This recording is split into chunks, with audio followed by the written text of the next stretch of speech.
père en fils, quoi, de génération en génération. La négociation au moment de payer est assez rude. Mais le couple et le vendeur finissent par s'entendre.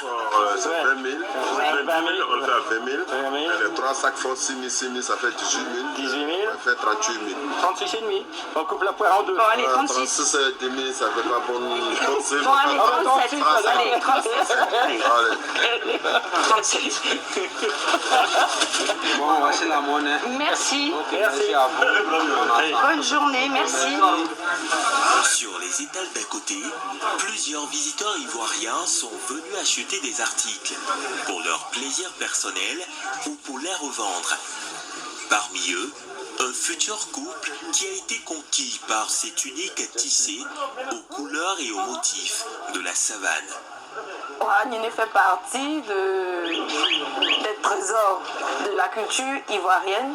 Moi, je suis de Korogo, je suis sénoufo. Donc, j'ai envoyé mon futur époux venir découvrir aussi ma région. Donc, je l'ai envoyé à Ouaragnéné pour venir voir les tisserands, comment ils tissent le coton pour donner ces différents articles. Ici, les articles sont variés et les coûts accessibles au plus grand nombre. Les sacs vont de 3 500 francs à 6 000 francs CFA. Les peignoirs sont vendus à partir de 15 000 francs et les pagnes tissées entre 25 000 et 35 000 francs CFA. En semaine, la coopérative peut vendre en moyenne 250 articles par jour et le week-end, plus de 500 articles par jour. Pendant les congés, on peut vendre beaucoup des articles.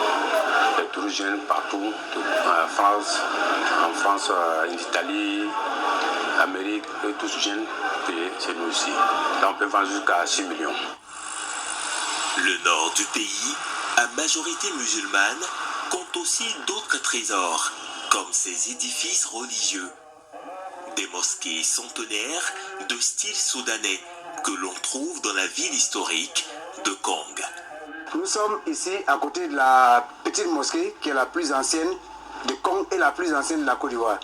Elle a été bâtie à la fin du 16e, début du 17e siècle, comme la grande mosquée.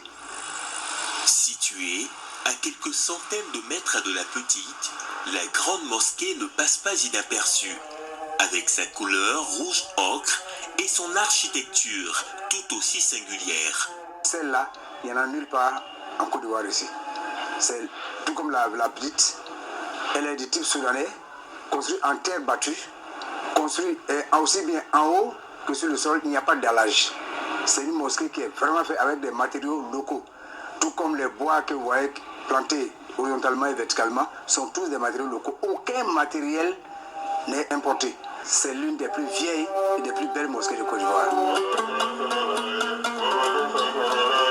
Érigée au XVIIIe siècle, détruite vers 1897 par Samori Touré, puis reconstruite au XXe siècle, elle est l'une des fiertés de la ville. Le maire résident, Aboubakari Barrow, aime raconter l'histoire de ce joyau, inscrit au patrimoine mondial de l'UNESCO. Nous sommes à l'endroit, à l'espace où se tient l'imam pour officier les prières.